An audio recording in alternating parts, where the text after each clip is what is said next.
I was sitting right there in court, heart pounding, fingers locked tight in my lap. My dad stood tall like he always did, looking straight at the judge with that little smirk of his. Then he said it, loud and clear. "The business has always been mine." My stomach dropped. And yet I didn't blink. Not once. Because I knew something he didn't. I knew the truth. And this time the judge would hear it too. But let me take you back. Back before the courtroom. Before the silence between us. Before the lies. Back when I believed he loved me enough to keep his promise. I was just a girl when I first stepped into our family's restoration shop in Ohio. I remember the smell, old wood, fresh paint, and something warm, like sawdust and coffee. My dad was there, working with his hands, smiling big. He looked at me and said, "One day, this place will be yours." And I believed him. Every weekend, every school break, I was there, cleaning parts, sanding edges, learning everything he knew. It wasn't easy. My hands were always sore, my clothes were always dirty. But I loved it. I loved him. We were a team, father and daughter. He'd say, "You've got the touch, kid." And I'd smile like it meant the world. Because it did. Even when Mom passed, we kept going, just the two of us. And the shop? It became our second home. We fixed old furniture. We rebuilt history. People trusted us. They'd say, "There's heart in your work." And the heart? Well, that was me. But something changed. Slowly. And I didn't see it coming. He stopped calling me his partner. Started saying things like, "Let me handle the real business stuff." And I did. I let him. Because he was my dad. Because I thought we still had the same dream. Looking back now, I wish I'd asked more questions. But that's the thing about trust, isn't it? It's easy until it's broken. And once it's broken, you can't look at someone the same way again. You can love them and still feel betrayed. I didn't know it yet, but that day in court was coming. And I wasn't going to sit there and let him erase everything I built. Not without a fight. Not without the truth. Not without the documents I found. And when the judge leaned forward and said, "We've reviewed the new documents," I looked up. Because everything was about to change. Before we get to what happened next. Have you ever trusted someone so much you didn't see the betrayal coming? Let me know in the comments. I'd love to hear your story. And if this sounds like something you don't want to miss, hit that subscribe button. I promise, it's about to get intense.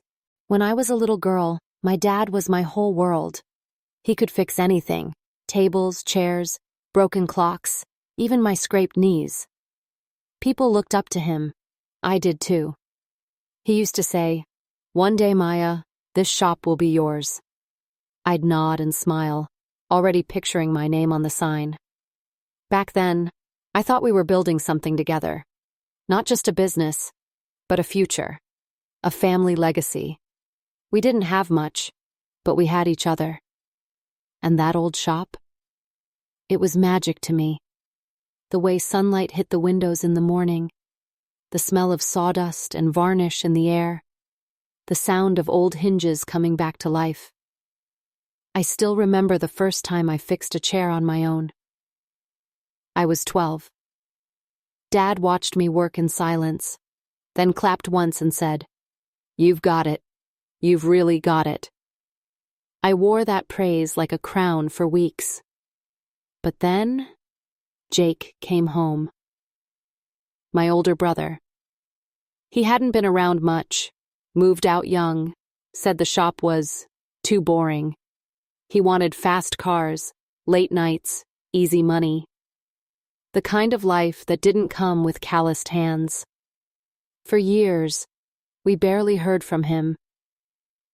But then Mom died. And suddenly, he was back. Different clothes, slick talk, flashy smile.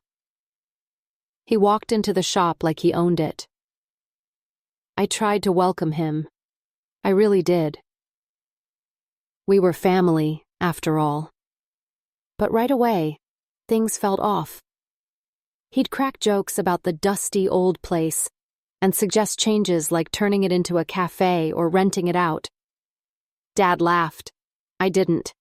I thought it was just Jake being Jake. But something in Dad shifted too.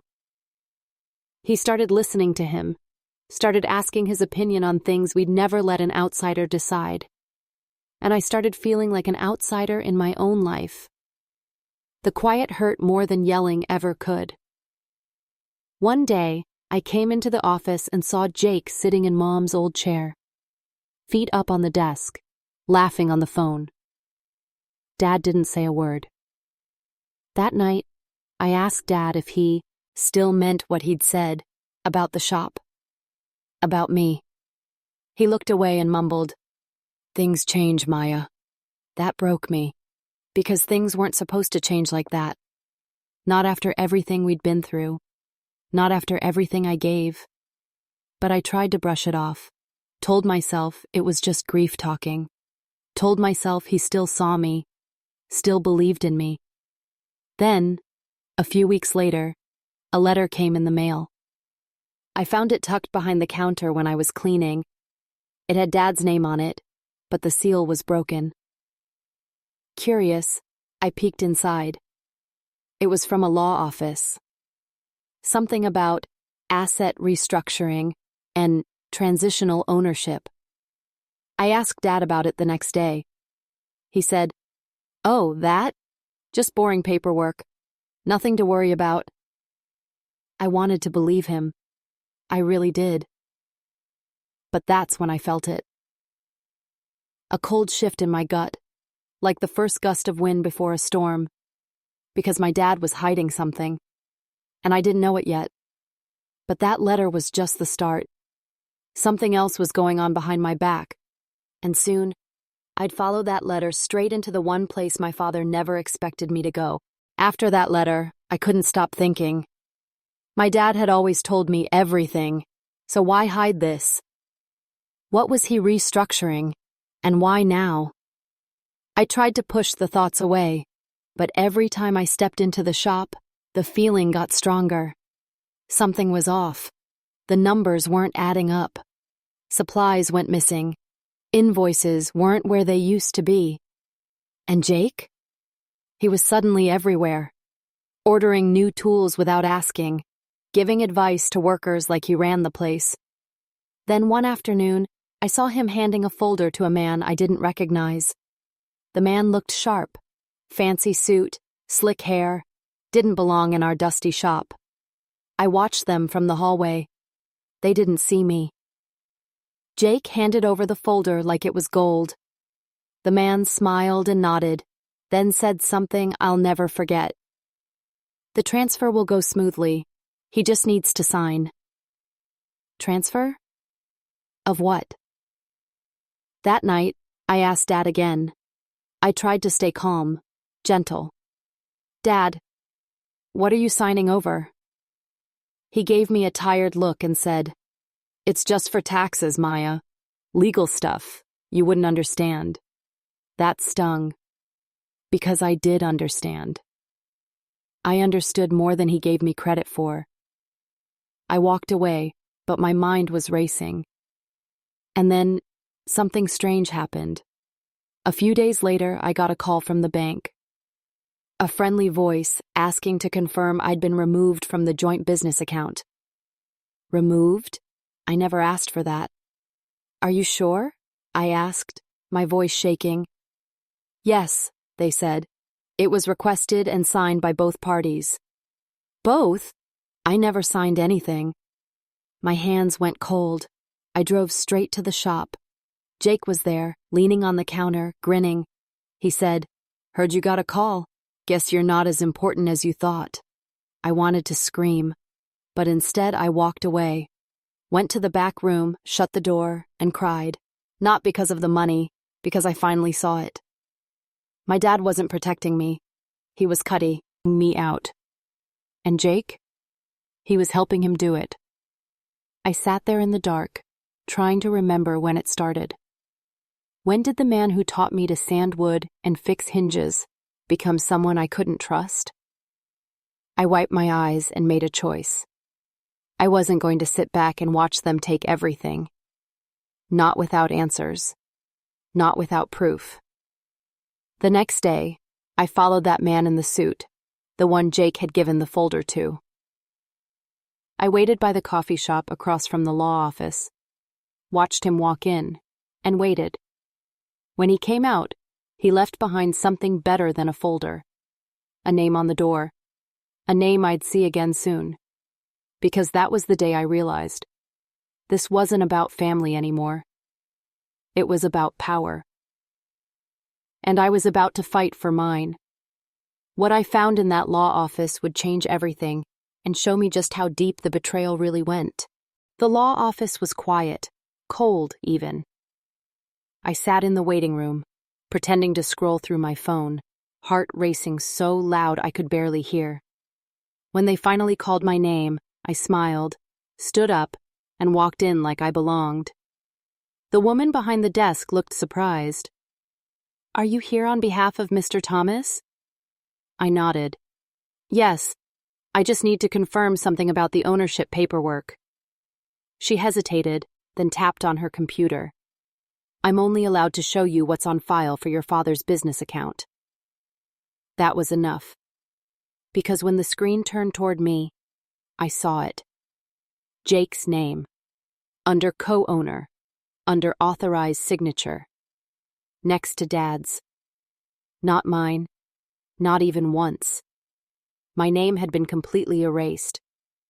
They didn't just cut me out of a bank account. They'd erased me from the business I helped build. The shop I gave my childhood to. The life I thought was mine. And Jake? He was already acting like he owned it. He came in later that day wearing a button-up shirt like he was some executive. Shook hands with customers. Told the staff to step up their game. He even rearranged the lobby. Took down the photo of me and Dad standing in front of our first rebuilt cabinet. Just tossed it in a drawer. Like I was a footnote. I confronted Dad again. I asked him why he'd given Jake everything. He didn't even look at me. Just said, "Jake's got a head for business. You're too emotional, Maya." Too emotional? Was I too emotional when I stayed up sanding chairs while Jake partied? Was I too emotional when I balanced the books every month so we wouldn't drown in debt?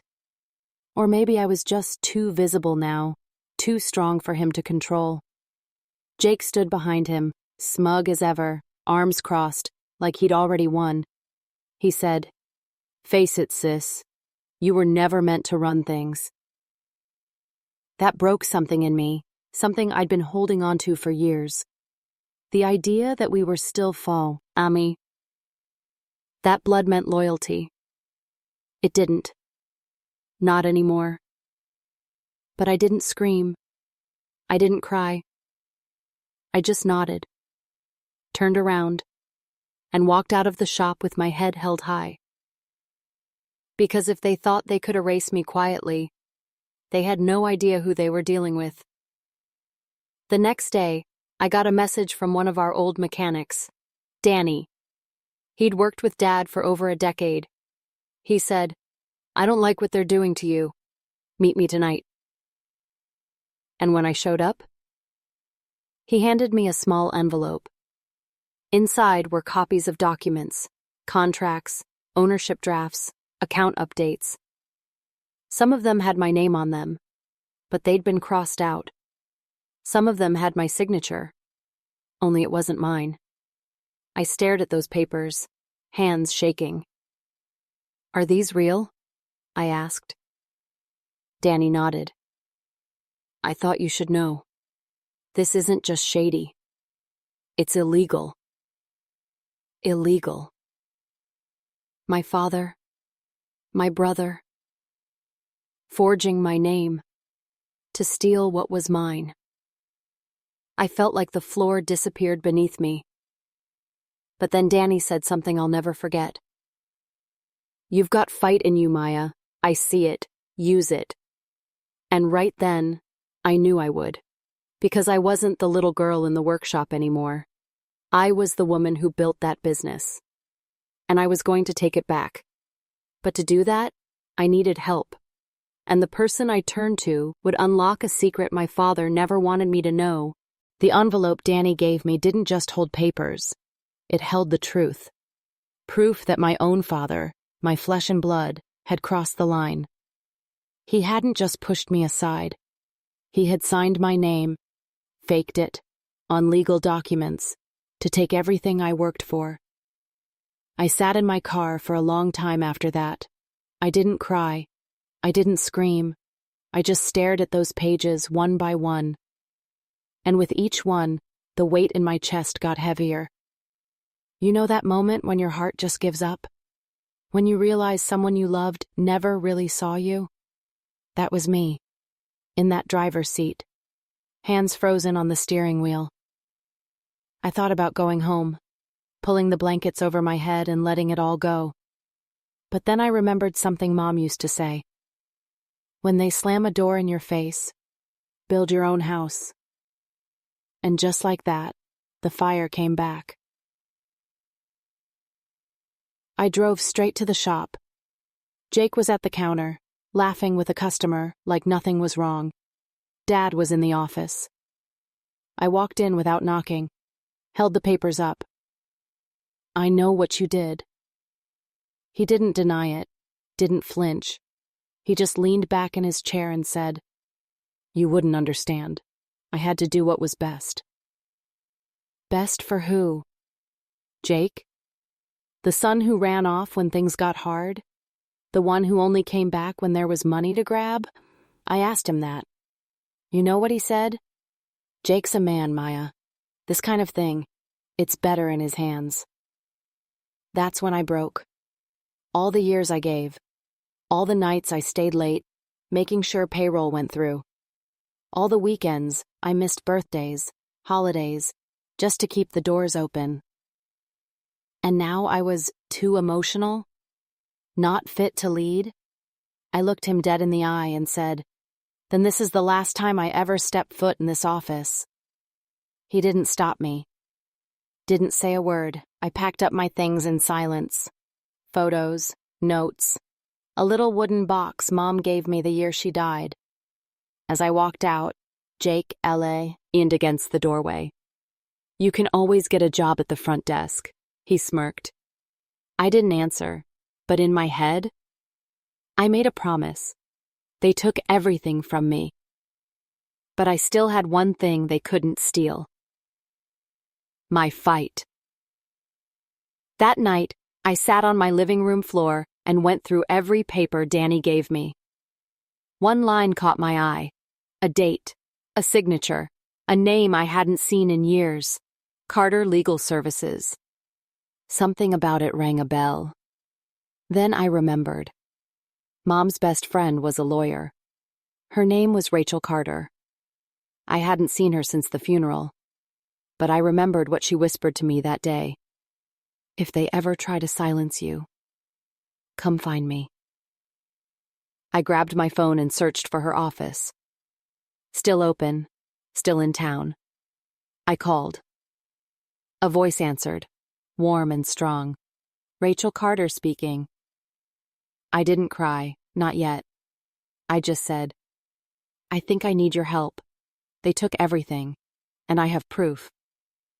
She was quiet for a second. Then she said, "Come in tomorrow morning, and bring everything you've got." I hung up, staring at my phone. Because something told me. Rachel knew more than she let on. And when I sat down in her office the next day, she told me a secret about my mom. One that could destroy everything my father built. Rachel Carter's office smelled like old books and fresh coffee. The kind of place where truth had weight. She looked the same as I remembered. Calm eyes, silver streak in her hair, and a voice that made you sit up straight. She didn't smile when I walked in. She just said, "Sit down, Maya. Let's talk." I handed her the papers. Every copy Danny gave me. Every document with forged signatures, missing pages, hidden deals. She read in silence, flipping one page at a time. No rush, no judgment. When she was done, she leaned back in her chair and said, "They were sloppy. That's good news." I let out a breath I didn't know I was holding. Then Rachel said something that made my skin prickle. "Your mom came to me before she passed." I blinked. "What? Why?" She opened a drawer and pulled out a file. Thick, yellowed. "Because she didn't trust your father either." That hit me hard. I always thought Mom and Dad were a team. But Rachel shook her head. "She saw things, Maya. The way he talked down to you. The way he favored Jake. She worried that after she was gone, he'd push you out." I swallowed. She never told me.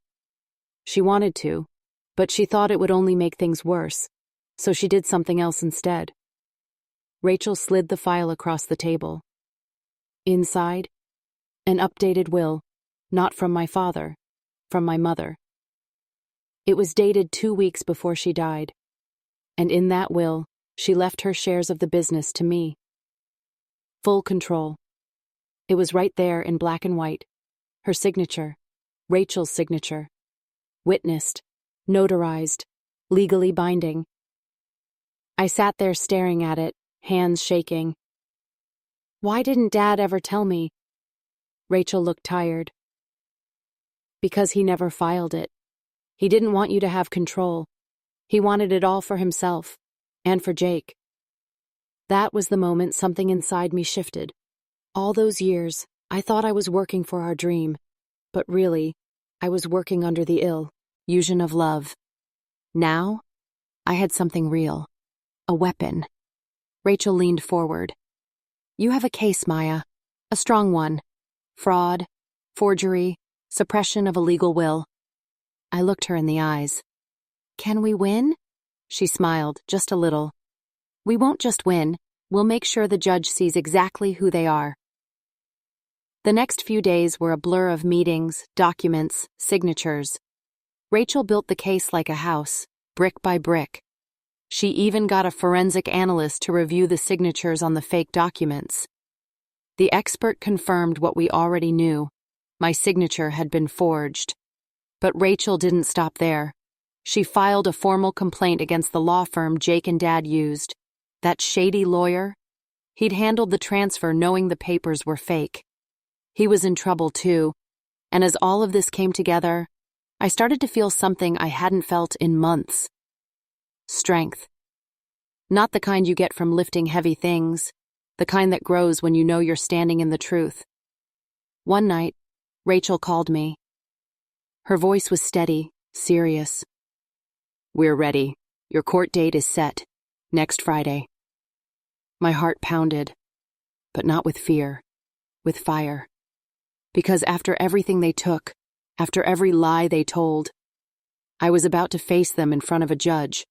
And when those courtroom doors opened, my father had no idea what I was about to reveal. The courtroom was colder than I expected.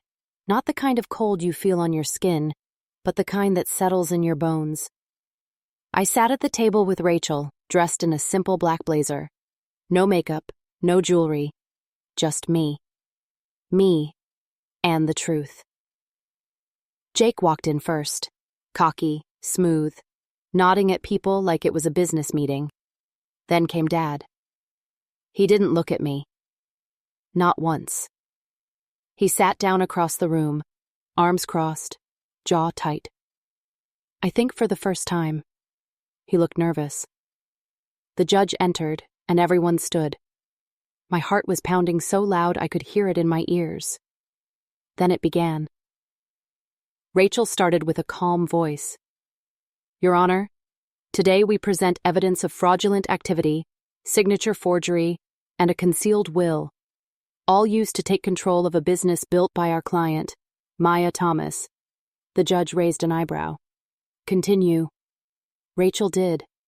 She was like a storm in slow motion, controlled, powerful, focused. She laid out every piece of evidence: the forged documents, the altered bank accounts, the hidden will from my mother. Jake shifted in his seat. Dad stayed stone-faced. Then came the part I was dreading. My turn. The judge called my name, and I stood. My legs felt weak, but my voice didn't shake. I told them everything. How I grew up in that shop. How I gave my time, my youth, my heart to keep it alive. How my name was removed. How my mother's final wishes were buried under a stack of lies. At one point, I looked over and saw Jake smirking. But that smirk faded when Rachel handed the judge one last document. A report from the handwriting expert. Clear, detailed. My signature had been faked. The judge looked at it for a long moment. Then he turned to my father and asked, "Mr. Thomas, would you like to respond?" My dad stood up slowly. And when he spoke, it wasn't the voice I remembered. It was cold, blunt. He said, "I did what I had to do. The business would, and survive in Maya's hands." The courtroom went silent. I felt a lump in my throat, but I didn't let it show, because right there, in front of everyone, he admitted it. He didn't believe in me, didn't respect me, didn't even think I was worth telling the truth to. Jake tried to jump in, mumbling about good intentions and family business, but the judge cut him off. "Let's be clear. Your intentions don't erase what was done." I could feel something shifting in the room, like the truth finally had a voice, and it was loud enough now that even he had to hear it. The judge took a deep breath and said, "We'll review all submissions. A decision will be made shortly." We stood and left the room. As I walked past my father, he looked up at me for the first time. No words, no apology, just silence. But I didn't need an apology, not anymore, because for the first time in months, I felt free. I had told my story, and soon the judge would tell his, and when that verdict came, no one, especially not my father, was ready for what the judge had to say. The day the verdict came, I couldn't eat. Couldn't sleep the night before either. I just kept playing everything over in my mind. Every word I said, every look Dad gave me, every lie that had finally come into the light. Rachel met me outside the courthouse. She gave me a small smile and said, "No matter what happens in there, you stood your ground." I nodded. But deep down, I needed this. I needed the judge to see me, to really see me. We walked in together. Jake was already there, looking annoyed, tapping his foot. Dad sat beside him, stiff and silent. This time, he didn't look so sure of himself. The judge entered, flipping through the papers one last time. The room was dead quiet. Then he spoke. "This court has reviewed all submitted documents, testimonies, and legal evidence." He paused and looked right at me. "It is clear that Ms. Maya Thomas played a critical role in the founding, growth, and daily operations of the family business." I held my breath. Then came the part I'll never forget. Based on the discovery of the concealed will from her late mother, as well as forensic proof of signature forgery, the court recognizes Ms. Thomas as the rightful majority shareholder and co-owner of the business. I gasped. I heard Rachel exhale. Jake's mouth dropped open. The judge continued, "All forged documents are hereby void. Mr. Jake Thomas is removed from all financial and legal ties to the company, effective immediately." Dad didn't even flinch, but I saw his hand tighten on the armrest. Then the judge said the words I'd been dreaming of. "Ms. Thomas, the court acknowledges your legal authority to assume full operational control of the business." Just like that, it was mine again. No more shadows. No more silence. Mine. After the verdict, people stood to leave. Jake stormed out without a word, face red, muttering something under his breath. I didn't chase him. I just didn't need to. Dad stood slowly. He looked older somehow, smaller. He walked past me, then stopped. For a second, I thought he might say something, anything. But he just looked at me. His eyes weren't angry. They were tired, empty. And then, he walked away, out the door, out of the story. I stood in the middle of the courtroom, everything spinning. Rachel turned to me, smiling gently. You did it, Maya. Your mother would be proud. That broke me. The tears came fast, not from sadness, from relief, from justice, from the quiet power of finally being seen. We left the courthouse in silence. The sky was clear. The air smelled like fresh rain. And for the first time in a long time, I felt like I could breathe. But going back to the shop? That was something else entirely. And what I found waiting inside nearly brought me to my knees. I stood outside the shop for a long time before unlocking the door. It looked the same from the outside, but I knew it wasn't. Not anymore. This place held everything. Memories, mistakes, and now, my name. My fingers shook as I slid the key in. That sound, the soft click, felt like the closing of one chapter and the opening of another. I stepped inside. The light through the windows looked softer than I remembered. Or maybe I was just seeing it differently. For the first time, it was mine. Truly mine. I walked through the front room, slowly, like I was seeing it for the first time. There were still a few signs of Jake. A pile of brochures with his logo, a half-drunk coffee cup, a forgotten jacket tossed on a chair. I picked it up, folded it neatly, and placed it by the door. Letting go doesn't always come with anger. Sometimes, it comes with peace. I moved through the space, touching the wood of the counters, the metal handles of the drawers. Each one had a story. Each one whispered, "You came back." Then I reached the office. I opened the door and froze. On the desk was a photo. One I hadn't seen in years. It was me and Mom, covered in sawdust, laughing, holding up a tiny cabinet we fixed together. I don't know how it got there. Maybe Danny found it. Maybe Rachel dropped it off.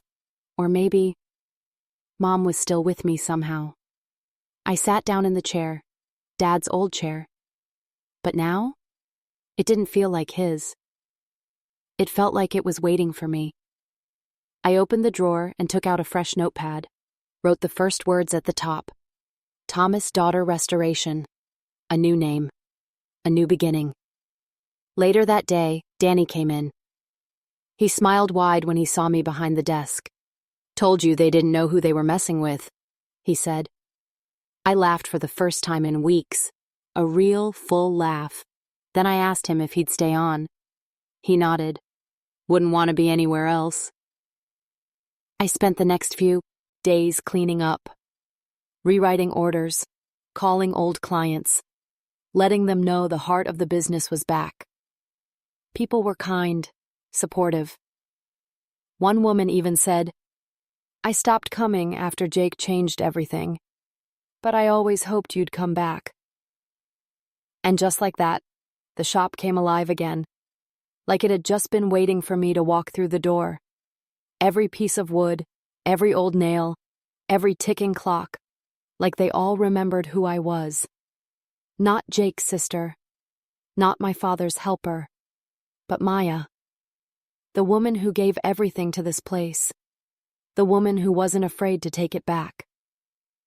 I kept Mom's photo on the desk, right where it belonged. And every morning when I walked in, I touched it and whispered, "We did it, Mom." But just when I thought the past was behind me, a letter arrived, one last twist that made my heart stop cold. The letter came on a rainy Tuesday. No return address. Just my name. Typed. Not handwritten. I stared at it for a long time before opening it. Part of me thought it was from Jake. Maybe some bitter words. Maybe some fake apology. But it wasn't. It was from my father. Just a single page, typed, cold, no greeting, no, "Dear Maya." Just these words. "You won. Hope it was worth it." I read it again, and again, but there was nothing else, no signature, no regret, no love, just that line. I sat there for a while, the paper shaking in my hands. It hurt. Even after everything, after the lies, the betrayal, the silence, I still wanted something, anything. An ounce of the man who once held my hand in the shop and said, "You've got it, kid." But that man was gone, and maybe he'd been gone longer than I realized. So I folded the letter, tucked it away in the very back of my drawer, not to hold on to it, but to remind myself of what I overcame, because I didn't win for him. I didn't even win for Jake. I won for me, and for the little girl who once dreamed of seeing her name on the sign out front. 2 weeks later, the new sign went up. Thomas, Daughter, Restoration. Simple, strong, mine. I stood outside as they bolted it in place. Danny clapped. A few customers cheered. And I felt it. Peace. Not loud, not flashy, just steady. The kind that comes when you stop asking others to see your worth and finally start seeing it yourself. Business picked up faster than I expected. People returned. Old clients. New ones. Even neighbors who used to walk past without looking came in just to say, "It's good to have you back." One afternoon, a teenage girl walked in with her mom. She stared at the tools on the wall with wide eyes. I smiled and asked if she wanted to try sanding something. She nodded, shy at first, but when I handed her the tool, her whole face lit up. And just like that, I saw my say, laugh in her. Curious, quiet, ready. That's when I knew. This wasn't just about me anymore. It was about building something that could last. Not just a business, a legacy, one built on truth, on grit, on knowing when to walk away, and when to fight like hell. I still think about my dad sometimes. Not with hate, not even with anger. Just acceptance. He made his choices, and I made mine. But I didn't let his silence become my story. I wrote my own, with my mother's strength, with my own 2 hands, and with the voice I finally learned to use. Have you ever had to walk away from someone you loved just to finally find yourself? Tell me in the comments. I'll be reading every word. And if my story made you feel seen, even a little, you're not alone. Not anymore.